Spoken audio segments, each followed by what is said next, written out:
हमारा टाइम जो है हम 4 तरीके से बिता सकते हैं और एक तरीका है वो सबसे ज़्यादा इम्पॉर्टेंट है, उसी से हमें सबसे ज़्यादा बेनिफिट मिलने वाला है।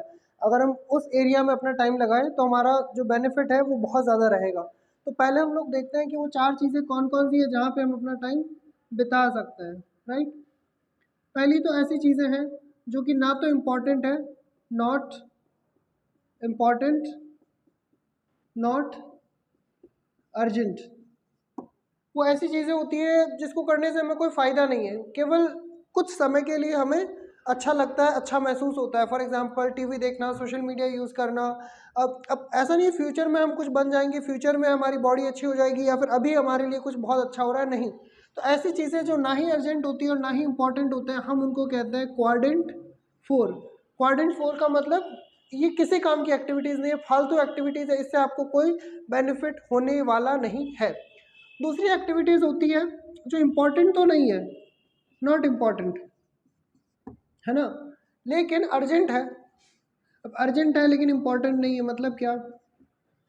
अर्जेंट हो सकता है कि वोडाफोन का बिल भरना, एयरटेल का बिल भरना, बिजली का बिल भरना, कहीं किराया देना, कोई पेपर सबमिट करवाना, बहुत सारी चीज़ें हो सकती है। अब इसको भरने से ऐसा नहीं है कि आप अपने लक्ष्य को हासिल कर लोगे। मान लो आपका लक्ष्य हेल्थ से रिलेटेड है कि आपको बॉडी को अपने बेटर बनाना है, अपनी बॉडी पे काम करना है ना। अब बिल भरने से कहीं का या फिर किसी से फॉर एग्जांपल किसी का फ़ोन आ गया तो अटेंड कर रहे हो, या फिर कोई मिलने आ गया अचानक बिना बताए, या फिर कोई प्रोग्राम है, शादी प्रोग्राम। अब ये चीज़ें करने से आपका जो गोल है वो तो हासिल नहीं होगा, लेकिन ये अर्जेंट होती है, इनको करना होता है। तो जो चीज़ें अर्जेंट है लेकिन इम्पॉर्टेंट नहीं है, इसको हम क्या कहते हैं? क्वाड्रेंट 3। तो ये तो एकदम भी बेकार है, ये लगभग बेकार ही है, लेकिन इससे थोड़ा सा बेनिफिट ये है कि लोग आपसे खुश होने लगते हैं, क्योंकि इसमें जो काम आते हैं वो लोगों के लिए इंपॉर्टेंट है, आपके लिए इंपॉर्टेंट नहीं होते, राइट? अगला है जो कि दोनों ही है, इम्पॉर्टेंट भी है एंड अर्जेंट भी है। फॉर एग्जांपल किसी का एक्सीडेंट हो गया, हो सकता है कि आज लास्ट डेट है, आपको मान लो आईएएस ऑफिसर बनना है, उसका फॉर्म भरना है, अभी अर्जेंट भी है, इंपॉर्टेंट भी है। तो ऐसी एक्टिविटीज़ जो कि क्राइसिस है ना, जिसको हम क्या कहते हैं? क्राइसिस है, प्रॉब्लम्स है, उसको हम कहते हैं क्वाड्रेंट 1। अब इसको टाइम देना ज़रूरी है, लेकिन ये हमेशा नहीं होती, डेली कोई फॉर्म नहीं भरना होता है, डेली कोई हमारा किसी का एक्सीडेंट नहीं होता है। तो ये इंपॉर्टेंट और अर्जेंट है, लेकिन ये रोज़ाना नहीं होती है ये चीज़ें।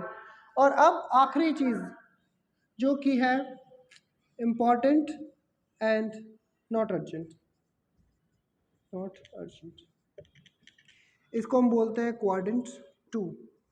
अब मैंने इस पे बॉक्स क्यों बनाया? क्योंकि ये जो एक्टिविटीज़ है हमारे लिए सबसे ज़्यादा बेनिफिशियल है, हमें सबसे ज़्यादा फ़ायदा पहुंचाती है। जैसे रिलेशनशिप इम्प्रूव करना, जो हमारी लाइफ में इंपॉर्टेंट लोग हैं, लाइक आपका लाइफ पार्टनर है, पेरेंट्स है, सिबलिंग्स है, बॉस है, इनके साथ अपना रिलेशन इम्प्रूव करना, अपनी नॉलेज पर काम करना, अपनी हेल्थ पर काम करना, आप जो भी जिस फील्ड में कुछ करना चाहते हो उसके लिए कुछ करना, एक्शन लेना, है ना, रीडिंग करना। तो ये ऐसी एक्टिविटीज़ है जो आपको लॉन्ग टर्म में बहुत ज़्यादा बेनिफिट देती है। अब क्वेश्चन आता है कि अगर हमें पता है कि हमारे लिए क्या इम्पोर्टेंट है, क्या सबसे ज़्यादा सही चीज़ है, लेकिन फिर भी हम उस पर टाइम नहीं देते, तो उसका सबसे बड़ा कारण क्या है? हम लोग टाइम क्यों नहीं देते उसमें? क्योंकि ये जो चीज़ें हैं क्वाड्रेंट 2 वाली, ये बोरिंग होती है, इसमें ज़्यादा मज़ा नहीं आता। स्टडी करना, एक्सरसाइज करना, रीडिंग करना, है ना, इसमें कोई मज़ा नहीं आता है। और अगर आप इसको नहीं करोगे, फॉर एग्जाम्पल आज एक्सरसाइज नहीं करी, ऐसा नहीं है कि कल आप कैंसर से मर जाओगे या फिर मोटापा कल बहुत ज़्यादा आ जाएगा, ऐसा नहीं है। तो ये चीज़ें दो कारणों से हम नहीं करते, एक तो इसमें फ़न नहीं होता, और दूसरा इसको नहीं करने से हमें कोई बहुत ज़्यादा फ़र्क नहीं पड़ेगा। मतलब अभी नहीं करोगे तो बहुत फ़र्क नहीं पड़ेगा, लेकिन लॉन्ग टर्म में बहुत फ़र्क पड़ता है इसका, है ना। सो हमें कोशिश करनी है कि हम अपना जो टाइम है ज़्यादा से ज़्यादा क्वाड्रेंट 2 में बिताएं।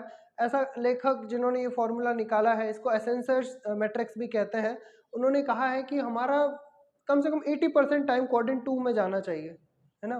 तो हमें सोचना चाहिए कि यार हमारा टाइम कहाँ जा रहा है।